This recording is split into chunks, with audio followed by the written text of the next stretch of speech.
देखो हम लोग आज स्टार्ट कर रहे हैं general equation of motion of a body. General equation of motion of a body हम लोग को ना इक्वेशन ऑफ मोशन निकालना है। इनफैक्ट डायनेमिक्स में तो यही करना रहता है, इक्वेशन ऑफ मोशन निकालना रहता है। To deduce the general equation of motion of a body from D'Alembert principal.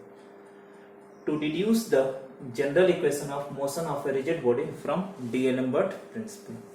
तो यहाँ पे देखो क्या करते हैं, let us consider the motion of a rigid body।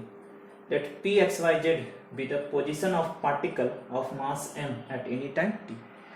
एक हम लोग एक रिजिड बॉडी का मोशन कंसीडर करते हैं, ठीक है ना। मान लेते हैं कि let p x y z be the position of particle of mass m at any time t। Let us take O as origin and OX, OY, OZ as coordinate axis।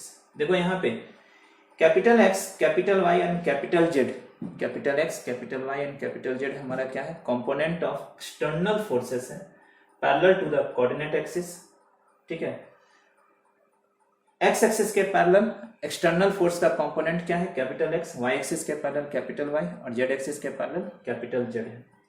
The component of acceleration of the particle parallel to the coordinate axis are x axis के parallel जो acceleration होगा x double dot यानी d2x by dt square हो गया, y double dot and z double dot होगा। Then the reversed effective forces, effective force क्या होता है, mass into acceleration। तो reversed effective force क्या होगी, minus mh double dot minus my double dot minus mz double dot.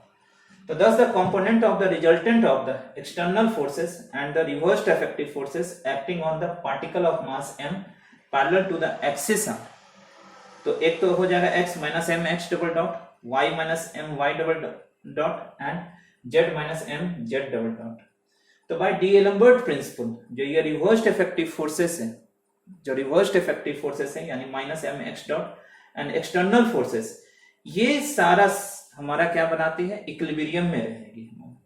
तो by D'Alembert principle the forces which components are x minus mx double dot, y minus my double dot and z minus mz double dot acting at the particle of mass m at xyz with the similar forces acting at each other particle of the body form a system in equilibrium। okay।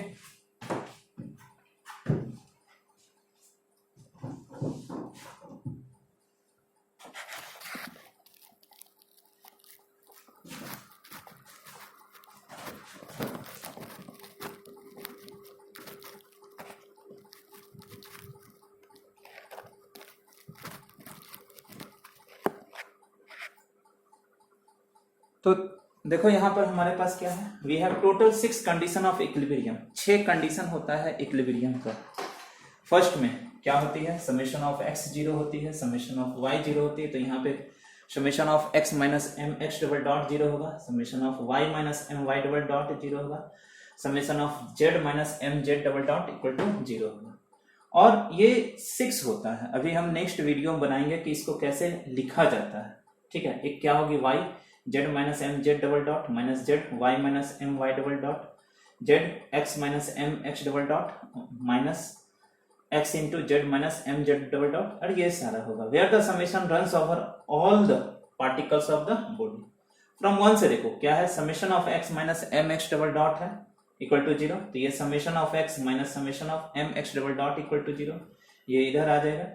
इसी तरह से equation 2 से summation of y equal to summation of M Y double dot होगी।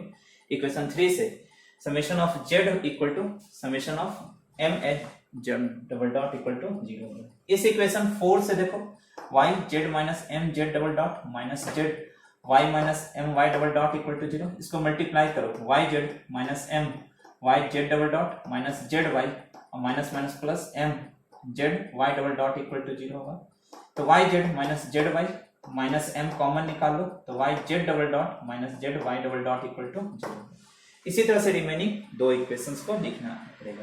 तो equation 1 dash 2 dash 3 dash, equation 1 dash 2 dash and 3 dash and 4 dash 5 dash 6 dash are the general equation of motion of the body. देखो equation 1 dash क्या state करता है, equation 1 dash में summation of x equal to M X double dot है।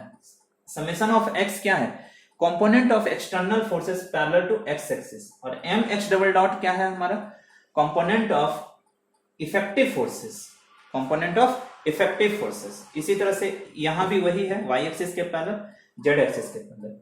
ये देखो Y Z minus Z Y क्या है, ये हमारा मूवमेंट है एक्सटर्नल फोर्सेस का अबाउट द एक्स एक्सिस है, और ये क्या है हमारा मूवमेंट ऑफ इफेक्टिव फोर्सेस है।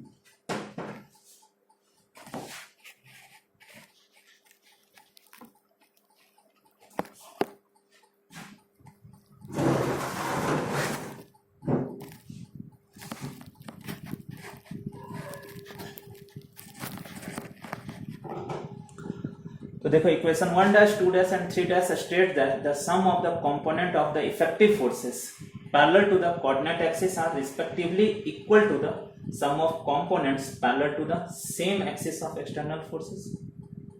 हमारा summation of x equal to summation of M X double dot था, तो समेशन ऑफ x हमारा एक्सटर्नल फोर्सेस होती है, तो सारे एक्सटर्नल फोर्स का जो सम होगा वो इक्वल होगा सारे इफेक्टिव फोर्स के सम के। Equation 4 dash 5 dash and 6 dash states that the sum of the movements of the coordinate axis of the effective forces are respectively equal to the sum of the movements of the same axis, ठीक है, of the external forces। बाकी ये सारा है, ठीक है।